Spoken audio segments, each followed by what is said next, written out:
Una clase hoy y una clase la semana que viene. Tengo unas ganas de acabar que no os podéis ni imaginar. No os lo podéis ni imaginar. Hoy, si todo va bien, vamos a empezar un tema nuevo, que es el diseño de itinerarios.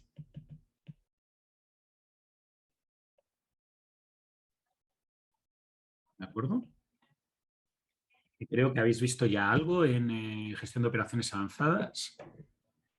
Si no lo habéis visto, Antonia, pregunté el viernes por tu comentario sobre que tenías que hacer gestión de operaciones avanzadas y me confirmaron que sí, que no es que puedas escogerlo o no, sino que es obligatorio. Por No, tanto, sí, no sí, ya estoy tienes... matriculada. El que no Yo hice fue te, gestión de operaciones. yo te recomendaba que hicieras gestión de operaciones, pero me han dicho que no, que tienes que hacer gestión de operaciones avanzadas. Eh, Empezaremos diseño de itinerarios, pero antes tengo que acabar el equilibrado de líneas. Puede ser que tardemos tanto en el equilibrado de líneas que nos queden unos minutitos al final para hablar de diseño de itinerarios, no os preocupéis. Sí que quiero, antes de empezar, aclarar el tema de las entregas.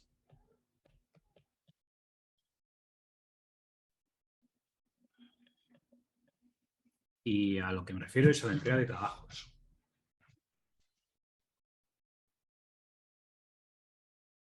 ¿De acuerdo? Porque ayer o anteayer Andrés Catalán, que es un compañero vuestro, me envió un correo electrónico diciéndome que él entendía que la fecha de entrega era el 16 de agosto, que es la semana que viene, y oficialmente esa era la fecha de entrega que os di. Os lo voy a mover, vamos a desplazarlo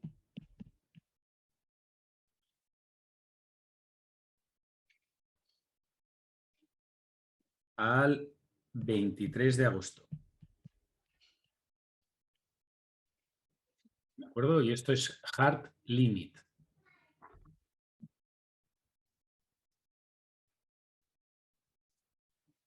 ¿Sí? Recordad que me tenéis que enviar como mínimo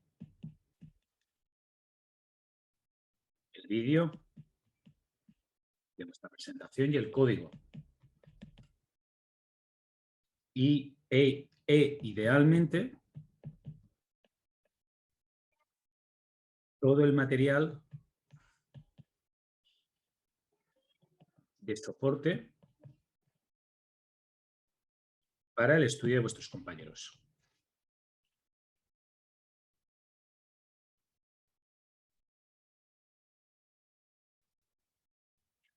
¿De acuerdo?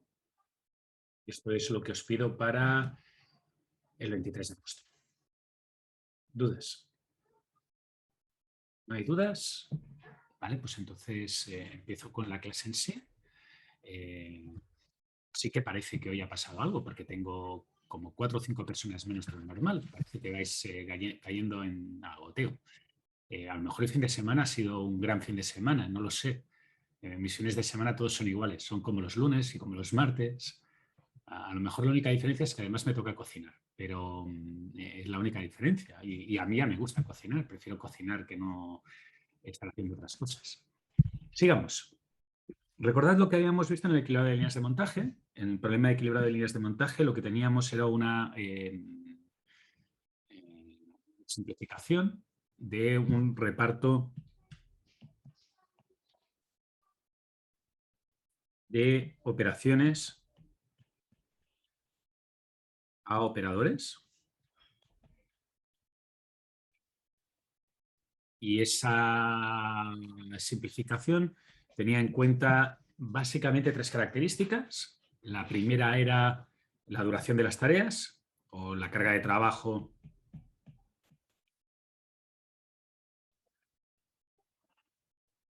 de los operadores.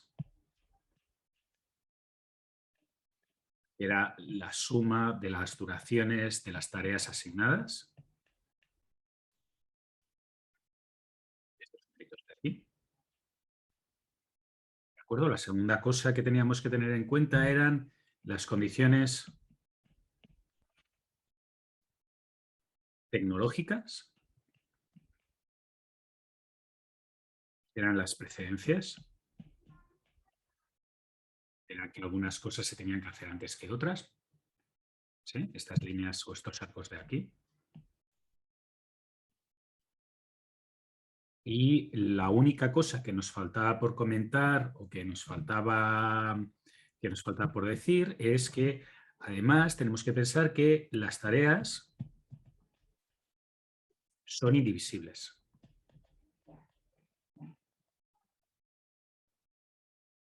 Ha hecho un diseño o este grafo lo que representa es la estructura en la que se monta el producto, y esa estructura en la que se monta el producto indica que ya he podido hacer o ya he simplificado las cosas hasta tal punto que no hay actividades que se puedan desmenuzar en actividades más pequeñas. Por ejemplo, yo puse ayer un ejemplo de la ridiculez la semana que viene, perdonad. La ridiculez representaría hacer una actividad que fuera poner el pepperoni, una rodaja de pepperoni en una pizza. Pues se pone todo el pepperoni. Y eso es una actividad indivisible que va a hacer una única persona. ¿De acuerdo? Ahora, una solución. La solución a este problema es determinar el número de trabajadores, o determinar el número de estaciones, que es como se conoce en una línea de montaje, y asignar tareas a estaciones. Fijaros que yo soy muy libre en el uso de términos que son sinónimos. Por tanto, id con cuidado porque a veces yo digo tarea y a veces le digo operación y a veces le digo estación y a veces le digo trabajador. ¿De acuerdo? Si tenéis algún tipo de confusión en esto, yo iría siempre al caso más simple. Y el caso más simple es que tenéis ítems, que en este caso serían las tareas, las operaciones, y tenéis bins, que en este caso serían pues las estaciones de trabajo, los operarios, lo que tocara. ¿De acuerdo? El que hace las cosas o el que recibe la asignación. Y para implicar o para explicar una solución rápida, pues lo que tendríamos que decir en este caso es definir el tiempo de ciclo, que es cuánto puede trabajar una persona. Y ahora fijaros que una persona puede hacer 15 y el primer trabajador pues podría hacer esto de aquí. Pero ya no podría hacer nada más. ¿De acuerdo? ¿Por qué no podría hacer nada más? Porque si os fijáis, para hacer E tendría que hacer A, haber hecho A. Si hace A, entonces son 16, ya no le cabe. Podría haber hecho A y C, por ejemplo, también. O podría haber hecho A y B. Bueno, alternativas. Y todas esas serían alternativas factibles para la primera para la primera estación. Todas esas. ¿De acuerdo? Y alguna otra. El segundo trabajador lo que podría hacer en esta solución, por ejemplo, sería esto. Fijaros que esto sí que suma 15, por tanto lo puede hacer. El tercer trabajador haría esto. Y el cuarto trabajador, por ejemplo, haría esto. ¿Sí? Vale, pues es una solución. Tiempo de ciclo 15, 4 estaciones. ¿Vale? No es estrictamente necesario en este problema o en este punto, pero son características que es conveniente cuando veáis un problema que se os ocurran, porque es un poco de edge a la hora de resolver o de ventaja a la hora de resolver el problema. Fijaros que yo hasta ahora siempre he hecho los problemas desde la primera estación hasta la última, ¿cierto? Siempre he empezado coloreando, empezando por el grafo desde la izquierda hacia la derecha. Pero este problema tiene una propiedad que es reversible. ¿Qué quiere decir que es reversible? Que tú podrías empezar haciendo la última estación o agrupando en la última estación.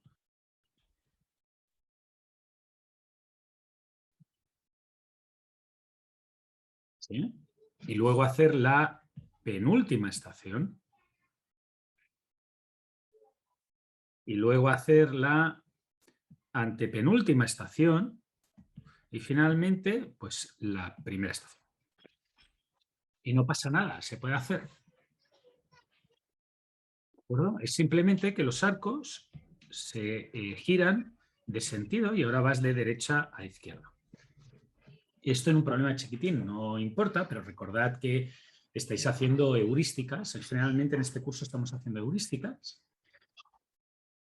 Y para las heurísticas sí que importa, porque como el resultado que te dan depende de los datos de entrada y no te aseguran optimalidad, el hecho de darle la vuelta al problema puede transformarse en un problema diferente que sea más fácil de resolver. ¿Sí? Y el motivo por el que es más fácil de resolver es que estas precedencias implican el número de alternativas que hay. Entonces, si hay menos alternativas, la probabilidad de equivocarte es menor. Así que muchos métodos lo que intentan es, antes de empezar a resolver el problema, mirar cuál es el lado, el sentido con menos alternativas. ¿De acuerdo?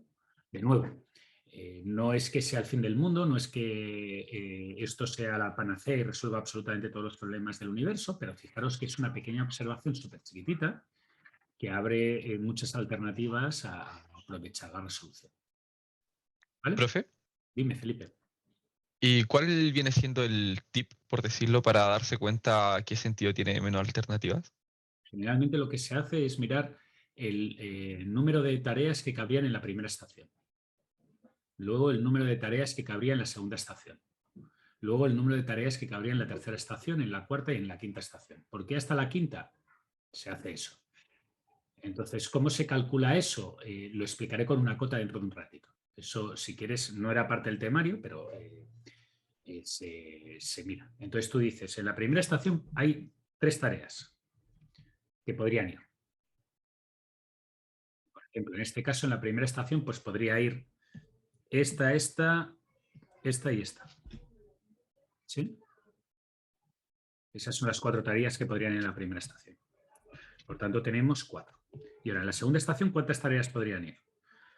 Pues miras estas y les añades cualquiera que esté hasta 15. Por tanto, podría ir esta también, podría ir esta también y podría ir esta también. ¿De acuerdo? Entonces son 4 por 3, 7. La de la derecha no creo que pueda ir de ninguna de las maneras. Ah, no, sí, también. Sería 8. Y ahora en la tercera estación además pueden ir esta y esta. Pues 10. ¿Vale? Y esto está multiplicado. Ahora, en el otro sentido, en la primera estación solamente pueden ir 3. No puede ir ninguna más. En la segunda estación pueden ir 3 más 3, 6. Y en la cuarta estación pueden ir 9, por ejemplo. Y en la cuarta irían 10, pero ya lo dejamos. Pues multiplica este número, que es 32 por 10, 320. Multiplica este número, que es 18 por 9, 171. ¿Cuál es el número más chiquitín? El de la derecha. Eso quiere decir que este problema tiene menos alternativas de derecha a izquierda. ¿Vale? El truco y la parte difícil que no os voy a preguntar es cómo calculo esto. ¿Cómo calculo el número de tareas candidatas para estación I? Ahora tú, Felipe, lo que me podrías decir es, profe, usted ha dicho 5, ¿y por qué aquí me pone solo 3? Pero este problema es tan pequeño que da igual, lo puedo resolver de cualquier manera. La gracia es cuando el problema es enorme y entonces sí que puede ser que haya estación 1, estación 2, estación 3 y hasta estación 25. Pero para este problema que es tan chiquitín, pues se puede resolver casi a ojo. ¿De acuerdo? Por eso no he llegado hasta 5 estaciones como le he dicho a Felipe y me quedan en 3. ¿Sí? ¿Dudas? Sí, sí. Vale. La parte importante es que a veces, por ejemplo, el código que os pedí o el ejercicio que os pedí que hicierais para la semana pasada, para entregarme hoy o ayer, es tan rápido de ejecutar, tan rápido de mirar, que ¿por qué no lo vas a resolver en los dos sentidos? ¿Vale? No te vale la pena no intentar resolverlo en los dos sentidos. Entonces, le das la vuelta, lo vuelves a resolver y punto. Y lo único que tendrías que hacer para darle la vuelta es, si A es predecesora de B y A es predecesora de E, En el problema con el sentido cambiado, B es predecesora de A y E es predecesora de A. Si vosotros habéis guardado, como proponía uno de vuestros compañeros, una matriz n por n como grafo de precedencias, lo único que tenéis que hacer es la traspuesta. Y ya tenéis el otro grafo de precedencias, en el cual la tarea J es la primera y la tarea A es la última. ¿De acuerdo? Al menos por precedencias. Después por orden no, por numeración no. La numeración no tiene por qué cambiarse, no sé por qué cambiar. ¿Preguntas? ¿No? Vale. Recordad que el ejercicio que yo puse la semana pasada, cuando hablamos del método Greedy, era un ejercicio de tipo, o sea, perdona, el algoritmo Greedy que nosotros comentamos la semana pasada era tipo test, en un problema de bin packing. Si vamos a los algoritmos de bin packing, nosotros la estructura que teníamos era una first fit, que es tomas el primer objeto, tomas un objeto basándote en una prioridad y teniendo en cuenta que es candidata solamente en una serie de condiciones y lo pongo en la primera caja. Si no cabe en esa caja, si no hay objetos que quepan en esa caja, cerro la caja, la estación y creo otra caja, creo otra estación. ¿De acuerdo? ¿Sería posible hacer una heurística tipo best fit? Y la respuesta es que sí.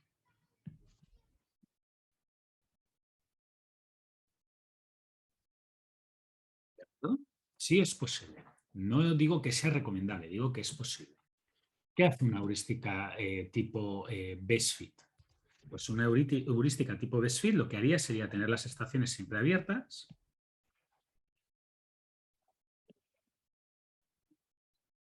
¿De acuerdo? Ahora tomo un objeto, tomo una tarea. Mira su mejor posición.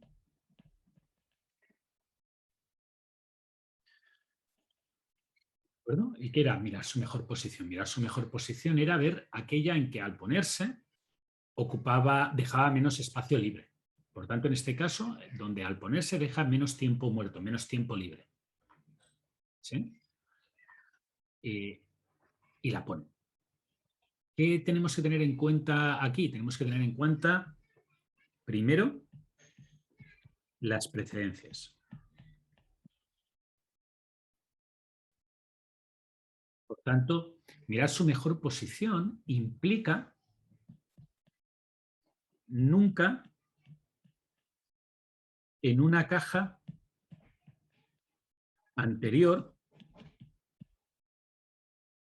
a a las precedentes de esa tarea.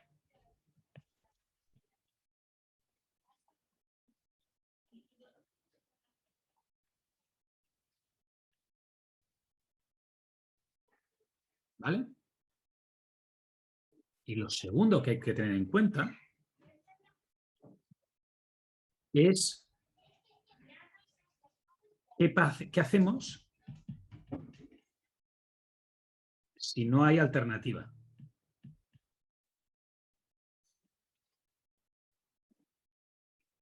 ¿Vale? Si no hay alternativa, ¿qué hacemos? Y para ello lo que voy a hacer es, voy a copiar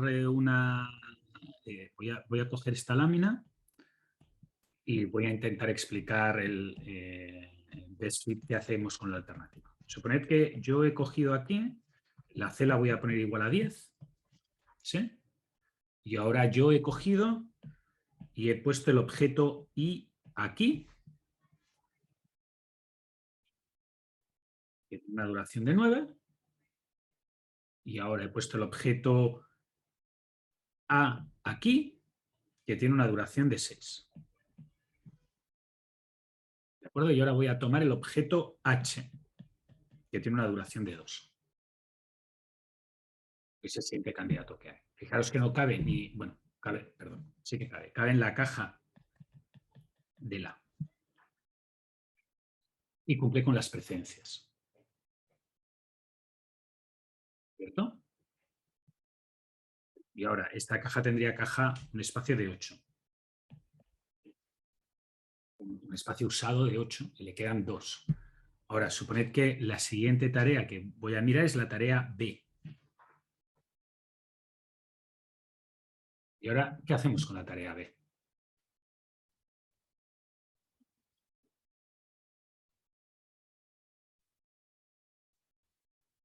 ¿A alguien se le ocurre qué podríamos hacer con la tarea B? Por definición de precedencias, B obligatoriamente tiene que ir en esta caja. ¿Cierto? ¿Por qué tiene que ir obligatoriamente en esta caja? Porque si va antes de la caja indicada, de la estación indicada, A es predecesor de B y no cumpliríamos, porque B va antes de que A. Y si va después de esa caja, resulta que H es sucesor de B y tampoco cumpliríamos. ¿Cierto? Tampoco cumpliríamos porque tendríamos que tener en cuenta que entonces B se está haciendo después de H cuando se tiene que hacer antes. Por tanto, cuando sucede esto, la única manera que tenemos es tomar esta caja de aquí y dividirla por la mitad. ¿Sí? Y ahora, si la divido por la mitad,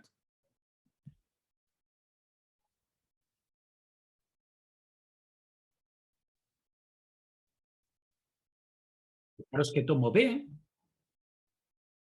y ahora B la puedo poner en algún sitio. La puedo poner con H. Y luego volveré a tener el mismo problema de que cuando vaya a poner G, no cabrá y tendré que dividir H, la caja de H y B, la estación de H y B en 2 estaciones para que vuelva a poder entrar el G. ¿Sí? Por tanto, fijaros que ¿se puede hacer una heurística de SFIT? Sí, es posible.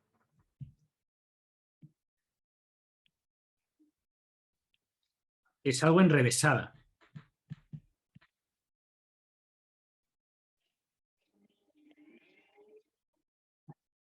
No parece trivial, no parece económica. Parece sobrecomplicado. ¿De acuerdo? ¿Y por qué parece sobrecomplicado? Porque el grafo de precedencias, estas cosas que tenemos aquí, nos está generando un sentido o una intuición de cómo un humano tomaría y resolvería este problema. Y cuando hacemos el best fit, estamos ignorando esta información que nosotros como humanos usaríamos. Y por tanto eso implica que seguramente no es la mejor de las opciones. ¿De acuerdo? No es la mejor de las opciones porque estamos ignorando información. Preguntas. Conclusión. Usad FishFit. La First Fit funciona. La Best Fit, en este caso, no. ¿Cuándo es mejor Best Fit? Cuando hay menos condicionantes que obligan al problema. Cuando tenéis un problema en el cual hay una estructura que tiende a un orden, es normal diseñar procedimientos de resolución que utilicen esa estructura que ayuda a ese orden natural. ¿Perdón? ¿Preguntas? ¿No? Vale. Vamos al siguiente punto, que es el mismo que habíamos hecho en la clase de Beam Packing. Que es, si os acordáis, yo en Beam Packing dije que el BPP1, o sea, el que minimiza el número de cajas, generalmente se intenta resolver a través de un algoritmo constructivo.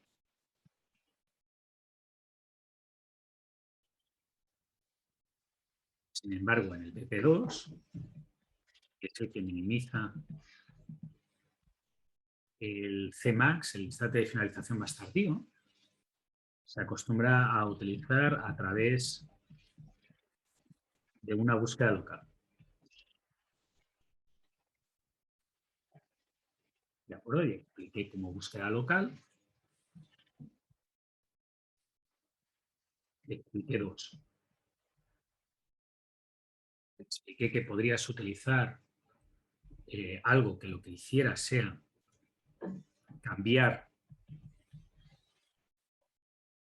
un ítem de bin, y expliqué en su momento que la única manera de mejorar era que cogieras la caja más cargada y la descargaras un poquito, que es la única manera de mejorar el valor de la función objetivo. Y después expliqué otro que era intercambiar dos ítems de bin. ¿De acuerdo? Por tanto, en la caja más cargada cogía un ítem que pesaba más y me lo llevaba a una caja más descargada donde cogía un ítem que pesaba menos y me lo llevaba a esa caja.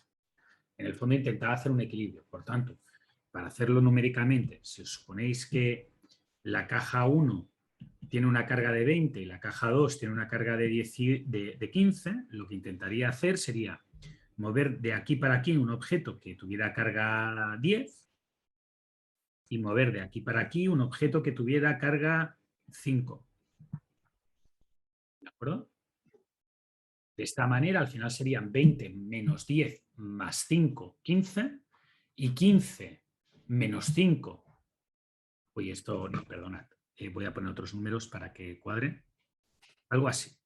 Entonces, fijaros que lo que sucedería sería en la caja 1, 20 menos 10 más 8, 18.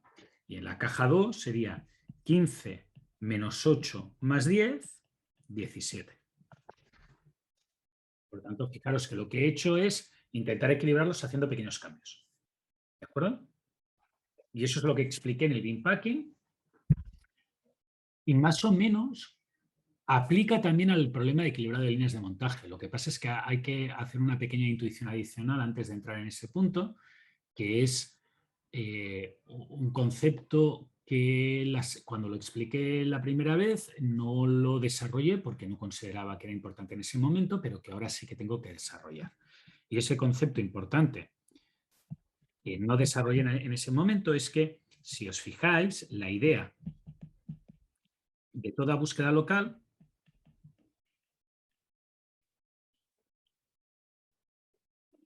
es cambiar la solución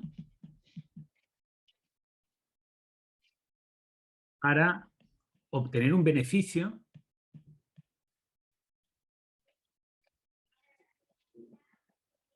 automático. Y a lo mejor en vez de ponerle automático le podéis decir inmediato, que seguramente será una palabra más correcta.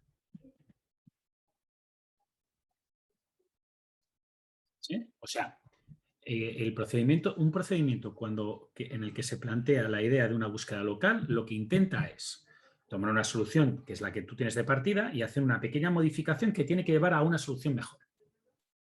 ¿Sí? Entonces, planteémonos cómo funcionaría eso en el caso del BPP1.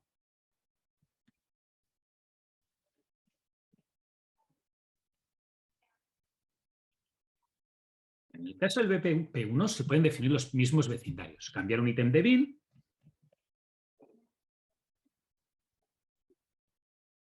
o intercambiar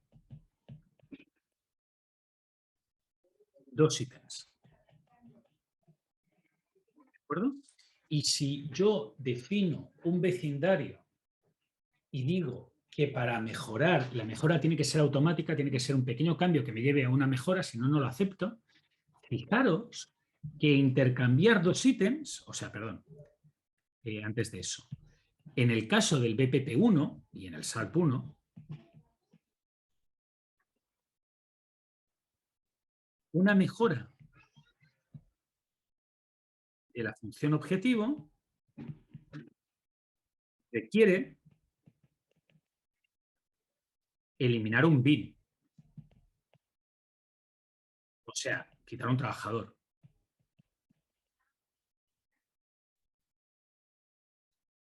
veáis el modelo de la semana pasada, recordaréis que, bueno, y aquí por la definición que hay, minimizar el número de cajas. Por tanto, si tú quieres mejorar la solución, la única manera de mejorar la solución es usar una caja menos. Si tú tienes 5 cajas o 5 estaciones de trabajo, la única manera de que la solución sea mejor es utilizar 4 o menos. Entonces, fijaros que para hacer ese cambio de pasar de n estaciones a n-1 estaciones, este operador de aquí es completamente inservible.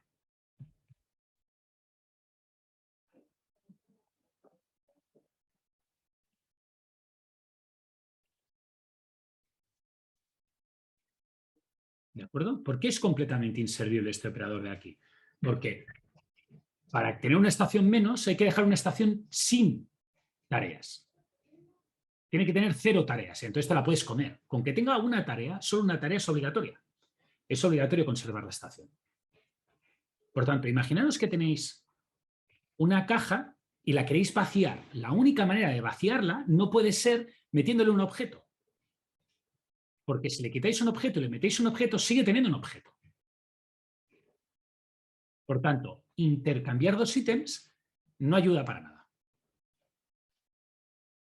O al menos no ayuda para conseguir un movimiento directo que mejore.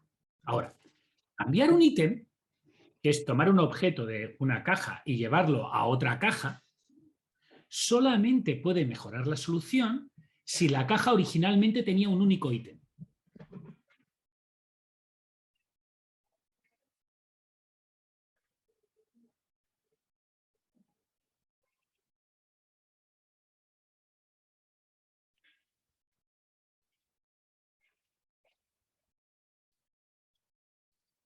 ¿De acuerdo? Es la única manera de mejorar. Porque si una caja tiene 3 ítems y le quitas uno, pues sigue teniendo 2 y por tanto no mejores el valor de la función objetivo, que era minimizar el número de cajas con cosas.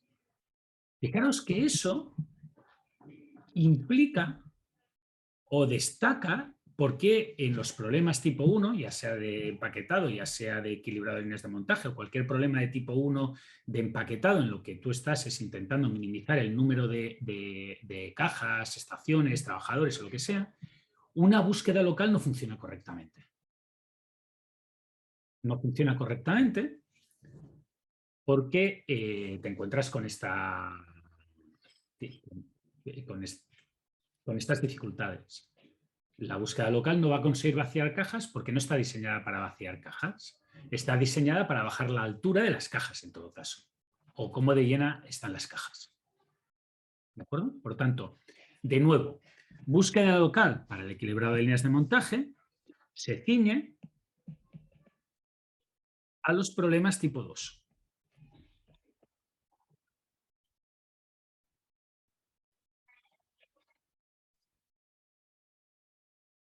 Los problemas en que tú sabes el número de estaciones y entonces intentas minimizar el tiempo de ciclo.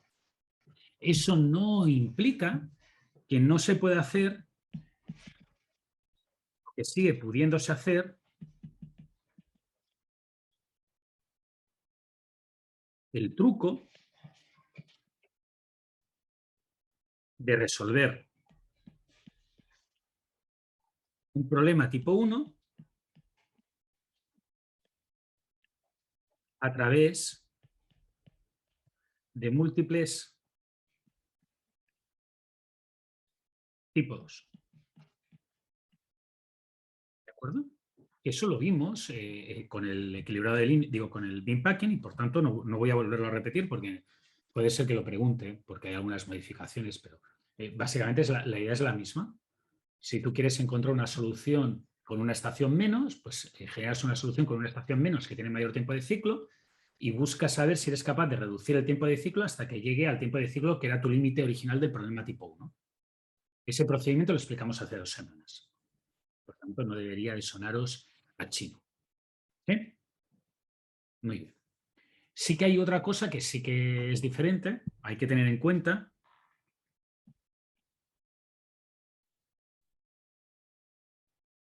Considerar o ver cómo se trabaja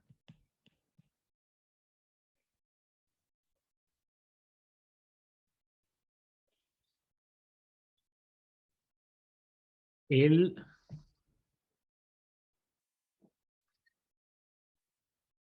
Pero ¿cómo se trabaja con las restricciones de presencia?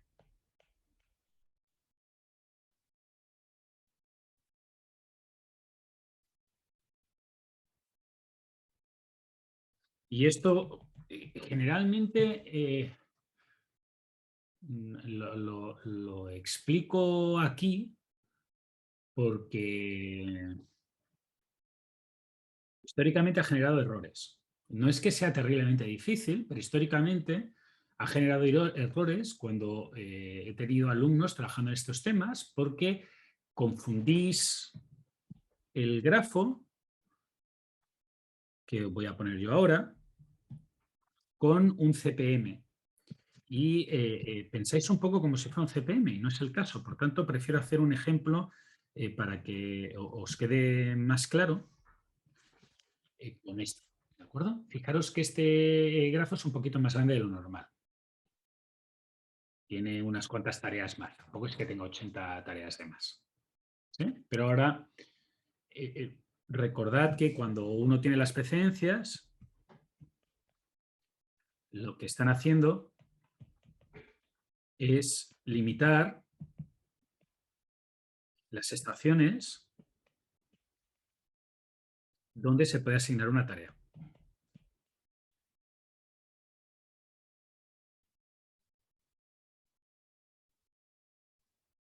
Ya lo hemos visto en el best fit, que es un punto importante y que genera ciertos conflictos. ¿De acuerdo? Por tanto, imaginaros la estación 20. Digo, perdón, la tarea 20, esta de aquí. Y ahora, suponed que esta tarea está asignada a la estación 4.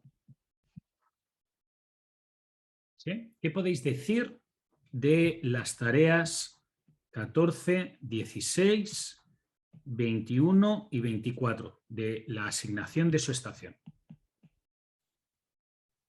¿Qué condiciones cumplen? ¿Me lo podríais decir? ¿O qué condición numérica cumplen? ¿Me lo podríais decir?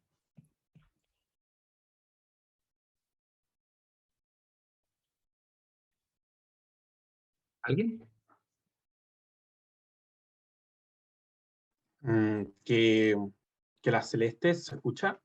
Sí, sí, Que las Tomás, te escucho. celestes deberían estar en la estación 4 o menos, y Exacto, las moradas deberían estar en la estación 4 o más. exactamente. ¿Sí?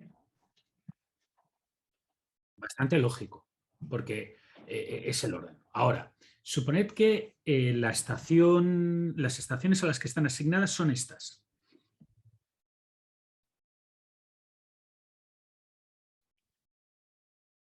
2, 3, 7, 6. Y considero un intercambio, una búsqueda local en el que muevo o puedo mover la tarea 20. Solamente voy a cambiar la tarea 20, ¿cierto? Es la única tarea que puedo mover. Entonces, como la tarea 20 es la única tarea que puedo mover, ¿cuál es la estación mínima a la que la puedo mover y la estación máxima a la que la puedo mover? ¿En qué rango de valores la puedo mover?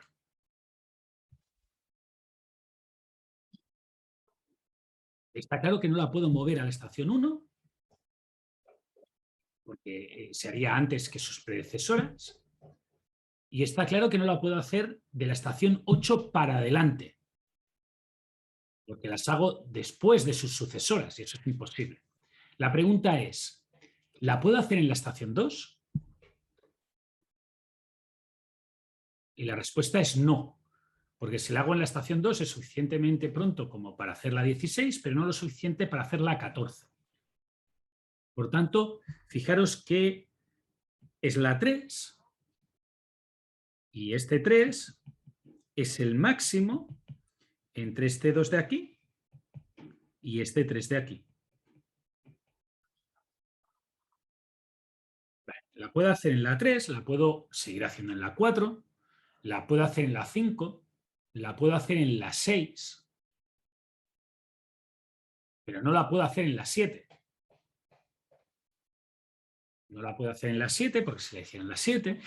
pues fijaros que en las 6 se tiene que hacer después y está haciéndose en las 6. Por tanto, este valor de aquí, es que es la estación máxima la que se puede hacer, es el mínimo entre estos dos valores. ¿De acuerdo? Por tanto, fijaros que para ver si un intercambio, mover una tarea y ver si se puede poner en una estación anterior o en una estación posterior, para comprobarlo, lo único que uno tiene que calcular son la estación mínima de sus sucesoras y la estación máxima de sus predecesoras. ¿De acuerdo? Y se puede mover en ese rango. ¿Sí? ¿Preguntas? ¿No? Muy bien. ¿Y si en vez de hacer un movimiento hago un intercambio?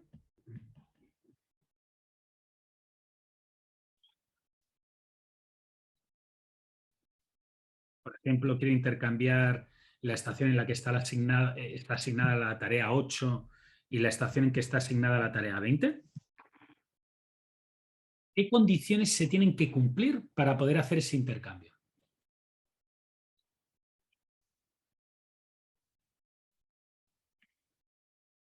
Ahora, que nadie me crea que lo que estoy variando es la posición 8 y la 20 en el grafo, ¿eh? La posición 8, por ejemplo, podría estar en la estación 3. La tarea 20, por ejemplo, podría estar en la estación 4. Y ahora lo que quiero verificar ¿es posible mover la tarea 8 de la estación 3 a la 4 y la tarea 20 de la estación 4 a la 3? ¿Qué condiciones se tienen que cumplir? ¿Alguien?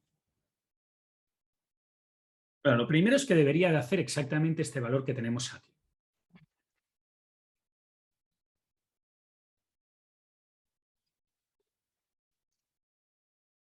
¿Vale? Entonces, fijaros que la tarea 20 sí que puede ir a la estación 3. Si puede ir de la 3 a la 6, puede ir a la estación 3.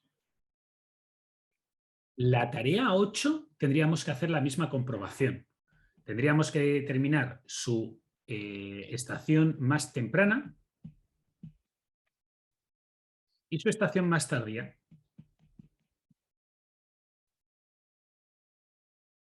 Y ver si la estación destino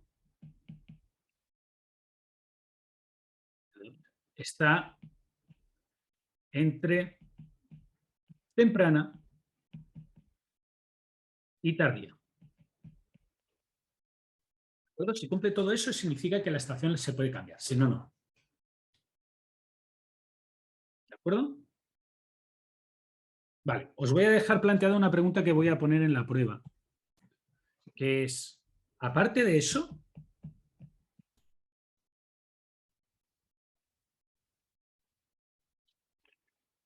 aparte de esto que he indicado, que se tiene que, o sea, lo cual es lógico.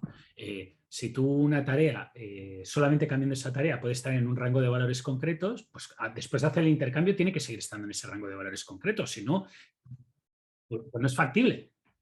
Y si mueves dos tareas, pues en los dos rangos de valores tienen que ser válido para las dos tareas. ¿Sí? Aparte de eso, de lo que acabo de indicar, también es necesario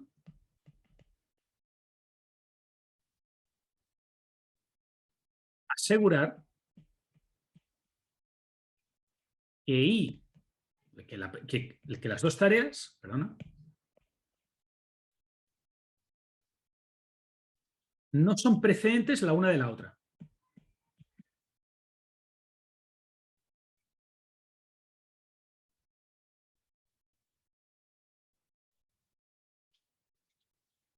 ¿Verdad? Se tiene que seguir asegurando eso. Aparte de lo de antes, tienes que verificar que A no es precedente de B y B no es precedente de A. Y eso es obligatorio. Si no comprobáis eso, vais a tener un problema.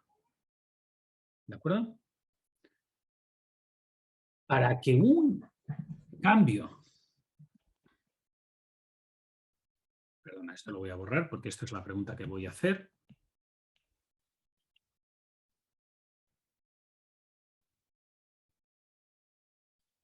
Para que uno de estos cambios siga siendo válido o mejore,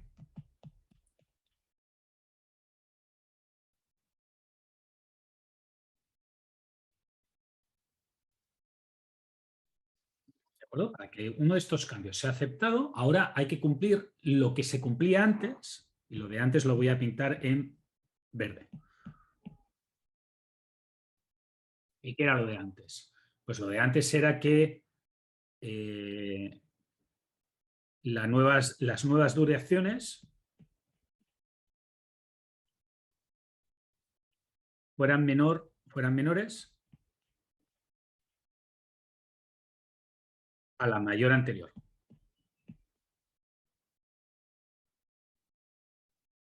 Y esto, recordad, lo podéis mirar en BPP, mirar en los apuntes, porque esto ya lo he hecho. Esto era lo de antes. Y ahora, aparte de lo de antes, hay que hacer lo nuevo. Y lo nuevo es...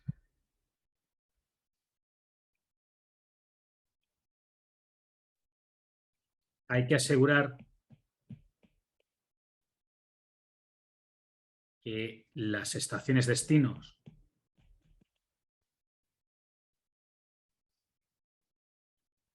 están dentro del rango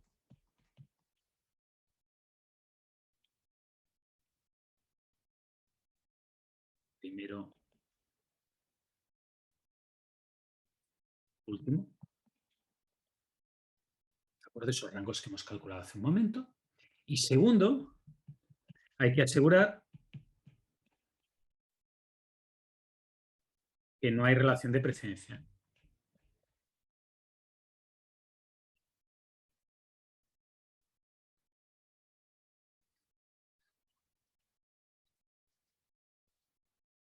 ¿Sí? Vale. Esto puede haber parecido ultra complejo y creo que alguno de vosotros habrá dicho, profe, por favor, perdónenos de nuestros pecados porque se ha subido a la parra a nivel teórico. Intentad tirar un paso para atrás, ¿sí? Y olvidaros ahora de lo que habéis hecho y planteároslo desde el punto de vista de que estáis haciendo un proceso incremental de conocimiento. Yo lo que he intentado explicar, y alguno de vosotros se ha perdido, no es porque lo que haya explicado sea extremadamente complejo, es porque esto se basa en algo que vimos hace 2 semanas. Y ya sé que alguno de vosotros seguirá creyendo lo que me dijo una vez un alumno de pregrado cuando le pedí hacer una derivada, que me dijo, profe, materia pasada, materia olvidada. Y me lo dijo y se quedó tan ancho. No va así. Solamente hace 2 semanas de eso. Repasad lo de hace 2 semanas y pensad que el proceso de comprensión de este paso extra es exactamente el proceso de creación de ese paso extra. ¿Qué tenéis de diferente respecto al problema de hace 2 semanas? Las precedencias. ¿Qué he hecho? Arreglar el problema para las precedencias. ¿Sí? Sí que he añadido un poco de teoría, que ese poco de teoría es este poco de teoría que hay aquí. ¿De acuerdo? Este de aquí. Que es que todas las búsquedas locales se basan en hacer algo que te lleve a una mejora directa, en ese paso. Entonces, para un problema tipo 1 en el cual hay que vaciar cajas para tener mejoras, los únicos cambios que podrían hacer algo es quitar un objeto de una caja que quedara un objeto, en la que solamente quedara un objeto, y eso es raro. Por eso no se usa BPP, digo, en la BPP1 no se utiliza una búsqueda local. ¿De acuerdo? ¿Dudas? ¿No? Luego, mirad qué hay que hacer para cumplir con estas precedencias y fijaros que si solamente muevo una tarea, pues lo que tengo que asegurarme es que esa tarea sigue siendo, allá donde vaya, la estación a la que vaya, sigue siendo factible, va a seguir cumpliendo con las precedencias y las sucesoras, y si muevo 2 tareas, pues tiene que ser factible con las 2. ¿De acuerdo? Y por eso, para que sea factible con las dos, hay que añadir esa condición. Pero no os voy a explicar por qué. Yo de vosotros pondría un contraejemplo para que vierais por qué eso puede dar problemas. ¿Sí? Un ejemplillo muy rápido os lo aclarará. ¿Preguntas? ¿No? Bueno, Yo, profe, dime. en la diapositiva anterior, ¿Cuál de ellas? cuando hace en esa, del Sí. intercambio, Sí. la tarea 8 está en la estación 3 y nosotros habíamos...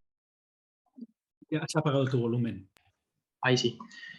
Y la estación 4, que era para la tarea 20, ese rango de la tarea 20, al que la podríamos cambiar de 3 a 6, fue calculado con otra estación 3. Eso no... No. Piensa que varias tareas pueden ir a una estación. Claro. Por tanto, que la tarea 14 vaya a la estación 3 no impide que la tarea 8 también vaya a la estación 3. Claro. ¿Vale? Y ahora, si te Pero- fijas, en este caso, si como la tarea 20 puede ir a la estación 3, por ahí no hay ningún problema. Ahora lo que tenemos que verificar es si la tarea 8 puede ir a la estación 4. Ya, ¿Y eso ya, de sí, qué dependerá? ahí lo vi. Dependerá de dónde está puesta la tarea 9. Si la tarea 9 está en la estación 4 o en la estación 5 o en la estación 6, no hay ningún problema, podéis hacer el intercambio. Si la tarea 9 está en la estación 3, pues no puedes hacer el intercambio porque la estación 8, digo, la tarea 8 llega a la estación 4 y ahora ya no se haría tiempo. Claro. ¿Bueno? Gracias. De nada. ¿Más preguntas? ¿No? Bueno, voy a hacer un pequeño más, un paso extra. Y este es algo más complejo, ¿de acuerdo? Si uno va a la literatura, el método heurístico preferido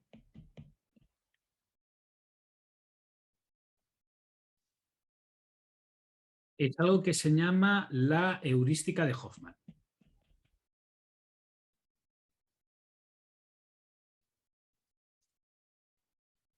¿De acuerdo? Y aquí tengo que hacer un anuncio.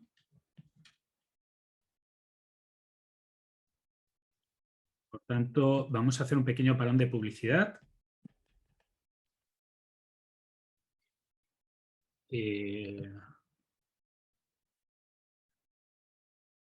Mis actuales tesistas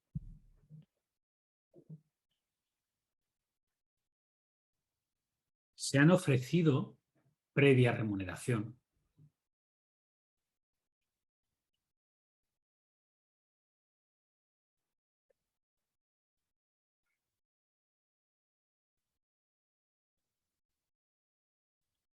a daros una clase gratis para vosotros, que no para mí, porque yo la voy a pagar.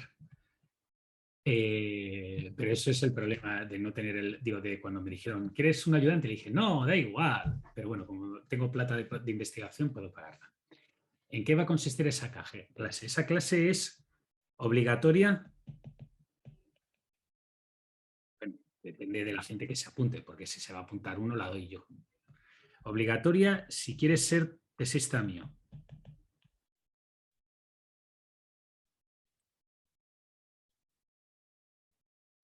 ¿De acuerdo? Optativa para todo lo demás, o para todos los demás. Sí, la tengo que organizar. No es que esté planificada. Voy muy retrasado en muchas cosas y una es esta, que es que ellos se ofrecieron, me dijeron que sí, que ningún problema. Ahora yo tenía que ofreceroslos a vosotros. ¿Cuál es el contenido de esta clase?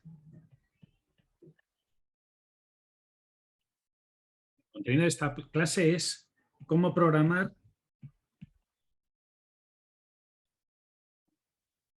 un código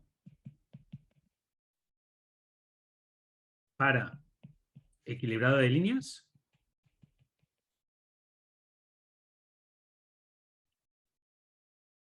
en C. Y eso incluye el comentario que hicimos la semana pasada, que hicisteis alguno de vosotros de la semana pasada, de cómo guardar el grafo de precedencias, cómo evaluar correctamente el orden de las... Porque yo lo explico en papel, el papel todo lo aguanta a la hora de la verdad. Cuando lo quieres programar te encuentras con cosas que puedes hacer bien, mal, rápido, lento. Entonces yo generalmente les daba una clase a mis alumnos de tesis con esto. Esta vez voy a probar que lo hagan ellos y lo voy a editar junto al vídeo último que tengo que hice yo y va a ser el contenido de esa clase. ¿Es obligatorio ir? Si no quieres ser tesista mío, no. Si quieres ser tesista mío, sí, porque me va a ahorrar muchas preguntas. ¿De acuerdo? ¿Qué se hará? Básicamente una implementación de un algoritmo constructivo como el que os he pedido en Python, del algoritmo de búsqueda local que tenéis en el que acabo de explicar, y de lo que se considera el heurístico preferido de equilibrado de líneas de montaje, que es la heurística de Hoffman. ¿De acuerdo? Y para explicar la heurística de Hoffman, lo voy a intentar explicar de una manera relativamente simple. No voy a entrar en detalles de implementación, porque la implementación de la heurística de Hoffman es relativamente compleja. Entonces, como es relativamente compleja y requiere mucho detallito informático, entiendo que si tú no vas a trabajar en esto, no te vale la pena saber cómo se implementa, así que te vale la pena en tener la idea. ¿Sí? Muy bien. Si alguien se quiere apuntar, que me envíe un correo electrónico. Nadie cualquier persona puede venir. O sea, si alguno de vosotros dice, oiga, yo quiero ver temas de heurísticas, o me gustaría aprender un poco más de programación con esto, o quiero saber, quiero enterarme de por qué los punteros fallan por todas partes, pues os apuntáis. Me lo enviáis por correo electrónico y yo, cuando tengo una lista, la haré con mis alumnos. Quedaré en cuanto les tengo que pagar y lo haremos, ¿vale? Fin del anuncio, publicidad, / propaganda. Vamos a lo que quería hacer, la heurística de Hoffman, ¿vale? Fijaros que uno de los problemas graves que tiene un algoritmo constructivo, la idea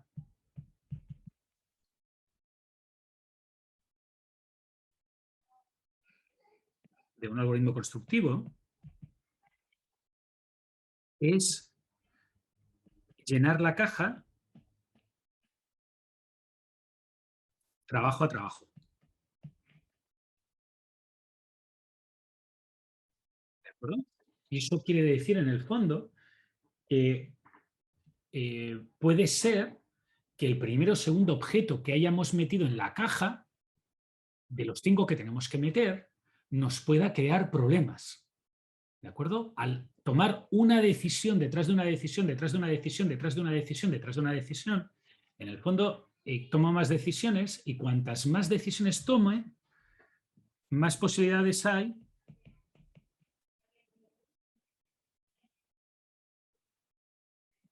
de que alguna sea errónea.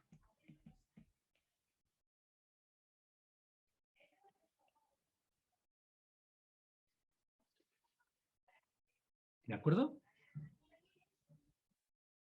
¿Cómo intenta evitar eso la heurística de Hoffman? La heurística de Hoffman lo que propone es, vamos a ver qué se puede hacer en la estación 1.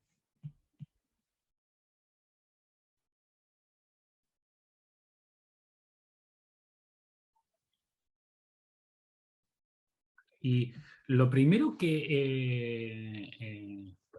que esto está mal. Lo primero que uno puede hacer es, fijaros que si el tiempo de ciclo es igual a 30, yo sé seguro que las únicas tareas que pueden entrar en la estación 1 son las que voy a marcar en amarillo.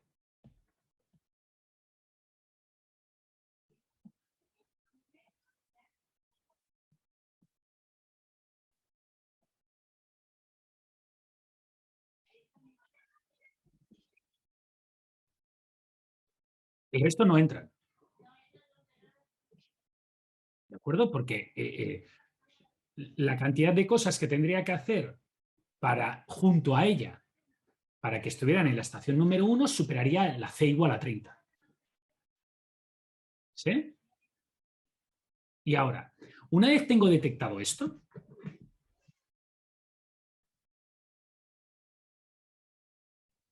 es que las únicas tareas que tengo que son candidatas son estas.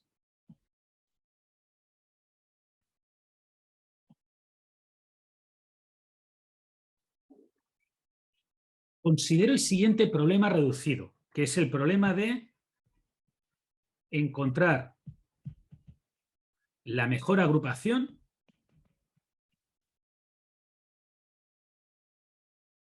entre tareas amarillas.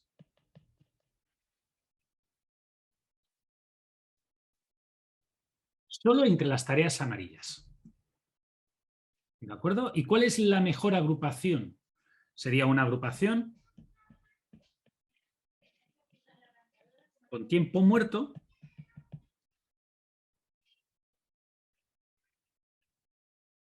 cero. ¿Y qué entiendo por tiempo muerto? Pues que no tiene tiempo desaprovechado. Por tanto, que la suma de duraciones sea igual a 30. ¿Sí? Y en este caso hay una, al menos una.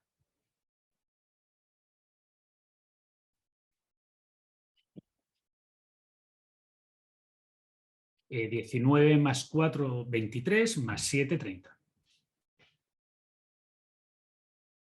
¿De acuerdo? Y ahora, una vez tengo esto, lo que digo es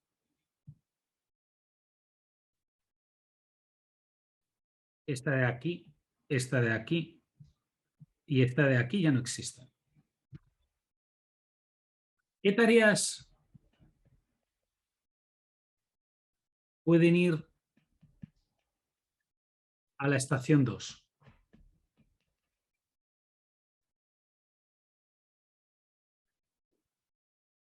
Pues por aquí no cambia nada. Por aquí tampoco cambia nada porque esta no cabe. Y por aquí lo único que cambia es esto.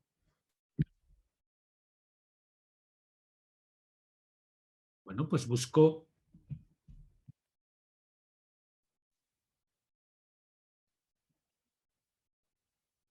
mejor para estación 2.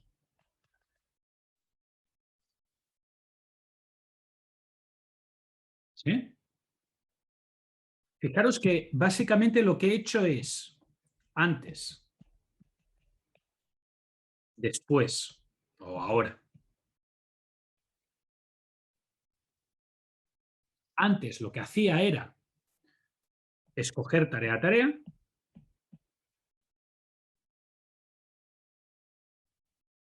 Ahora lo que hago es escoger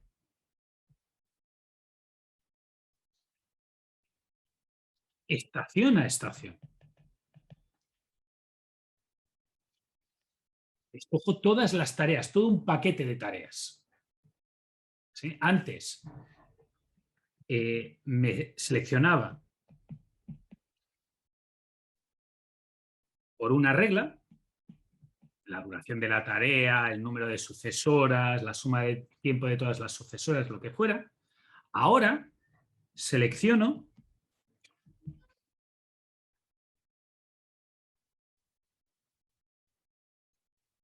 estación o asignación de tareas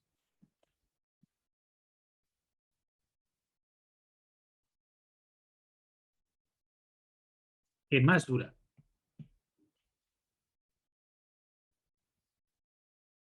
¿De acuerdo? Antes los candidatos eran tareas que cabían o que duraban menos del tiempo libre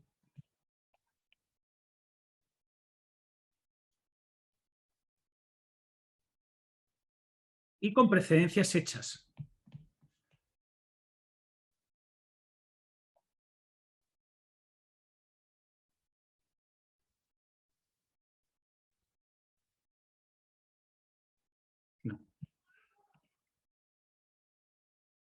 Ahora, y esta es la parte difícil y la que hace que no se pueda hacer siempre, ahora los candidatos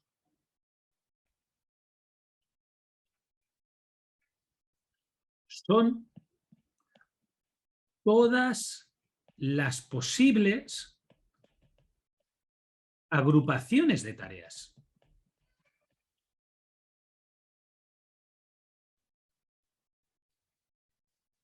¿Sí? Y todas las posibles agrupaciones de tareas es un problema difícil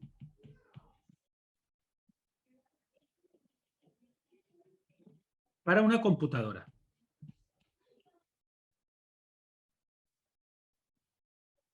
¿De acuerdo? Esta habilidad que hemos tenido nosotros de marcar todo lo que hay en amarillo y a ojo ver el que suma 30.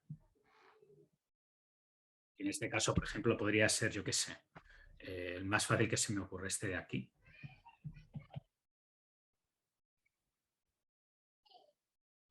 Esto, que lo haga una computadora, no tiene por qué ser trivial. ¿De acuerdo? Puede llevarle a la computadora un esfuerzo. Pero a nosotros nos parece trivial porque lo vemos así a ojo directamente. ¿De acuerdo? Esto, que computacionalmente requiere una implementación un tanto sofisticada, hace que el algoritmo funcione mucho mejor. ¿Y por qué funciona mucho mejor? Porque el número de oportunidades que le estamos dando a equivocarse es muchísimo menor. ¿Cierto? En vez de escoger tarea a tarea, hago un grupo, lo cual hace que tenga que tomar menos decisiones. Y segundo, y también muy relevante, en este problema, ¿qué es lo malo? ¿Qué es lo que estamos intentando evitar? Lo que estamos intentando evitar es dejar estaciones muy poco cargadas, estaciones que tengan tiempo muerto, estaciones que no, el trabajador no esté todo el rato haciendo lo que tiene que hacer. Vale. En el algoritmo de ahora, en el algoritmo de Hoffman, en la heurística de Hoffman, eso es el motor del algoritmo, del procedimiento, de la selección. Escoger agrupaciones de múltiples tareas que dejan la menor cantidad de tiempo muerto. Por tanto, el algoritmo está diseñado teniendo en cuenta eso, toma una decisión que tiene en cuenta eso y actúa según eso. El otro, que es seleccionar por una regla, lo está haciendo de forma indirecta. Está intentando conseguir un objetivo sin decirle exactamente, mira, tienes que buscar la solución con menos tiempo muerto. En vez de decirle, busca la solución con menos tiempo muerto, dices, bueno, intenta buscar una solución que coja muchas tareas. Claramente es mejor la opción de decirle, mira, quiero esto. Ahora bien, ¿a coste de qué? De la caja amarilla. ¿Vale? Mirar todas las posibles combinaciones de tareas que entran en una estación concreta es un problema teóricamente, y repito, teóricamente, no en la práctica, teóricamente igual de difícil que este problema original. El completo. Es igual de difícil teóricamente construir una estación que construirlas todas. En la teoría y la práctica hay una gran diferencia. ¿Sí? La teoría dice que todos somos hermanos y que nos queremos mucho y viva el amor fraternal. Y en la práctica, pues nos pegamos puñaladas, nos dejamos cada 2 por 3 y nos fastidiamos la vida todo lo que sea. En este caso, el problema a nivel teórico es muy difícil, a nivel práctico es muy fácil. Con una estación. Vale, es muy fácil cuando alguien te da el código. Pero cuando lo tienes que hacer tú, pues suele un poquito. Por eso, os repito, tenemos a nuestros colegas alumnos que nos van a intentar ayudar. Andrés. Profe, yo me confundo un poco cuando usted pintó en la siguiente creo, aquí, usted pinta en amarillo las que podrían ser una estación. Las tareas que podrían entrar en alguna asignación de una estación. Claro. De la Pero estación. después, cuando encerró Escojo la una. tarea 2, 3 y 10, Es una esa también, asignación. ¿esa era otra estación? No. Tienes que pensar que hay una diferencia entre el candidato, tareas candidatas y tareas escogidas. Ya. ¿Vale? Las candidatas son todas aquellas que podrían ir a la estación 1 en ciertas condiciones. Por ejemplo, otra posible asignación para la estación 1 sería estas. Sí, también cabe. 18, 20, 27. Yo no sé cuál es la mejor. Lo que te puedo decir es que las que no están en amarillo seguro que no caben en la estación 1, seguro. ¿Vale? Ahora, una vez ya sé que estas caben en la estación 1, de todas las candidatas, que hay muchas, y que debería hacer todas las agrupaciones, debería de enumerar todos los posibles grupos de tareas que suman menos de 30 con estas tareas y con estas precedencias, de todas ellas me quedo con una, ¿vale? Que va a ser lo que yo voy a hacer en la estación 1.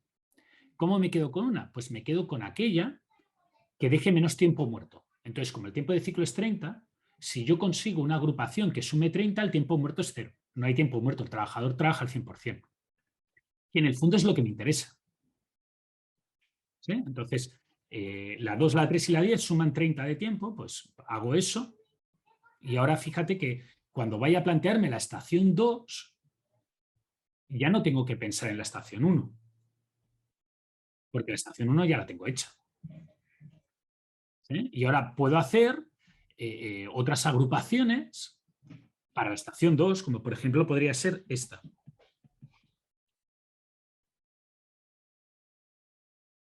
O podría ser, yo qué sé, otra diferente que te voy a pintar en color carne.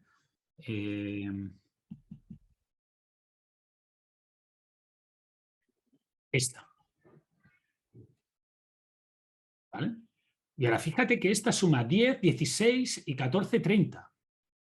Por tanto, esta sería la mejor posible, la mejor. Igual que la roja que yo he seleccionado antes. ¿Por qué he seleccionado la roja y no la color carne?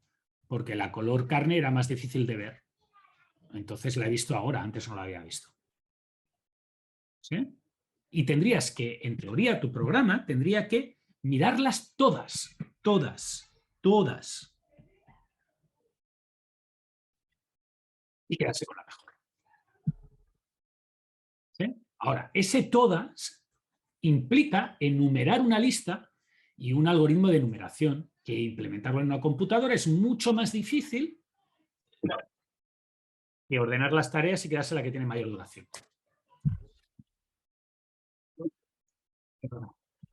No os preocupéis, ya estoy doble vacunado. Me vacunaron el miércoles por fin. Y suerte que fui, porque si no, no me vacunan. Y entonces no me puedo ir de sabático. ¿Dudas?